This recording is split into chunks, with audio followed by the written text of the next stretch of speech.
ഒരാൾക്ക് പിടിച്ചു നിൽക്കുന്നതിനൊക്കെ ഒരു പരിധിയുണ്ടല്ലോ, ഒരു സഹനത്തിൻ്റെ ഒരു ഗ്രാഫ്. അതിനപ്പുറത്തേക്കൊക്കെ പോയിട്ടുണ്ടെങ്കിൽ ഇത് താങ്ങാൻ പറ്റുന്നതിൻ്റെ അപ്പുറമാണെന്നൊക്കെ തോന്നിയിട്ടുണ്ടെങ്കിൽ ചിലപ്പോൾ നമ്മുടെ ചങ്ക് പൊട്ടിപ്പോവും ഇല്ലേ. അത് ചിലപ്പോൾ നമ്മുടെ ബന്ധങ്ങളിൽ സംഭവിക്കുന്നതായിരിക്കാം, ജീവിതത്തിലുണ്ടാകുന്ന സഹനങ്ങളിലോ പരാജയങ്ങളിലൊക്കെ സംഭവിക്കുന്നതായിരിക്കാം. ദുരിതം എന്ന് നമ്മൾ വിളിക്കുന്ന ചില സാഹചര്യങ്ങൾ വരാറുണ്ട്, ഒന്നിനു പുറകെ ഒന്നായിട്ട്. ഒന്ന് ശ്വാസം പോലും വിടാൻ അനുവാദം നൽകാതെ നമ്മളെ ഇട്ട് വീർപ്പ് മുട്ടിക്കുന്ന അനുഭവങ്ങൾ ദുരിതം എന്ന് നമ്മളതിനെ വിളിക്കും.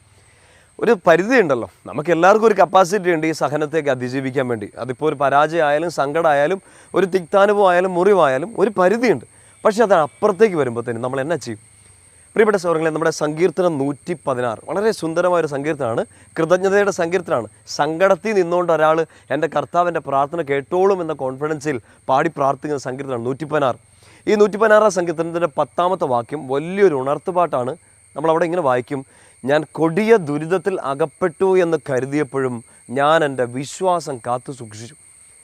നമുക്കുണ്ടാവാറുണ്ട്, നമ്മൾ ഈ ദുരിതം എന്ന് വിളിക്കുന്ന, ദുരന്തം എന്ന് വിളിക്കുന്ന, ഇരുട്ടിൻ്റെ അങ്ങേയറ്റം എന്നൊക്കെ വിളിക്കുന്ന വീർപ്പ് മുട്ടിക്കുന്ന അനുഭവങ്ങൾ. അവിടെ വെച്ച് നമ്മളോട് സങ്കീർത്തകൻ ചോദിക്കുന്നത്, നമ്മൾ നമ്മുടെ ഉള്ളിലോട്ട് ചോദിക്കേണ്ടതാണ്, ഇത്രയും ദുരിതം വന്നപ്പോഴും ഇത്രയും സങ്കടം വന്നപ്പോഴും നിൻ്റെ വിശ്വാസം നീ കാത്തു സൂക്ഷിക്കുന്നുണ്ടോ എന്ന് വെച്ചാൽ ഏതോ ഒരു തിയറിയിലോ ഏതോ ഒരു പ്രസ്ഥാനത്തിലോ അല്ല. പൗലോസ് തിമോത്തിയോട് പറയുന്നില്ലേ, 2 തിമോത്തി 1:12, ഞാൻ ആരിലാണ് വിശ്വാസം അർപ്പിച്ചിരിക്കുന്നതെന്ന് എനിക്കറിയാം.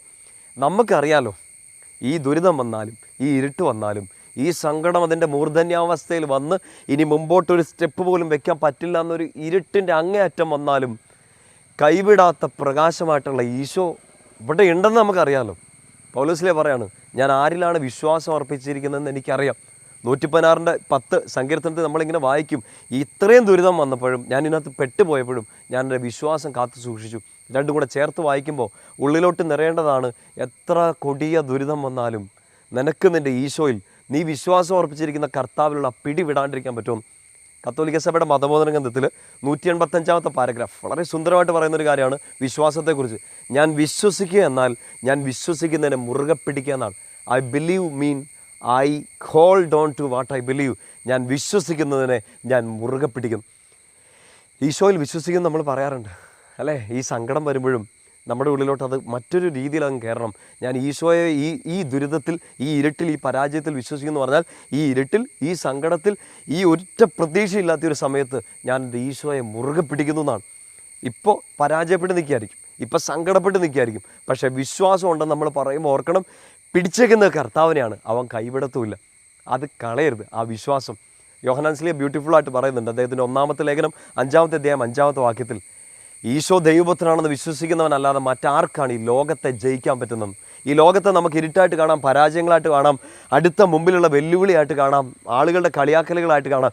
ജീവിതത്തിൽ ഇപ്പോൾ ഈശോയുടെ പ്രിയപ്പെട്ട കുഞ്ഞെ, ഇതിപ്പോൾ കേട്ടോണ്ടിരിക്കുമ്പോൾ അനുഭവിക്കുന്ന ഒരു സങ്കടമായിട്ട് നിനക്ക് ആ ലോകത്തെ കാണാം. ഈശോ ദൈവപുത്രനാണെന്ന് വിശ്വസിക്കുന്നവനല്ലാതെ മറ്റാർക്കാണ് ഈ ലോകത്തെ, ഈ പരാജയത്തെ, ഈ ഇരുട്ടിനെ, ഈ വെല്ലുവിളിയെ, നിൻ്റെ മുമ്പിലുള്ള ഈ ചലഞ്ചിനെ തോൽപ്പിക്കാൻ പറ്റുക? വിശ്വസിച്ചോ, ആ വിശ്വസിച്ചതിനെ മുറുകെ പിടിച്ചോ. സങ്കടങ്ങൾ നമുക്കുണ്ടാവും, ദുരിതങ്ങൾ നമുക്കുണ്ടാവും. ഈ ദുരിതത്തിൽ വിശ്വാസം കെടാതെ കാത്തു സൂക്ഷിക്കുക.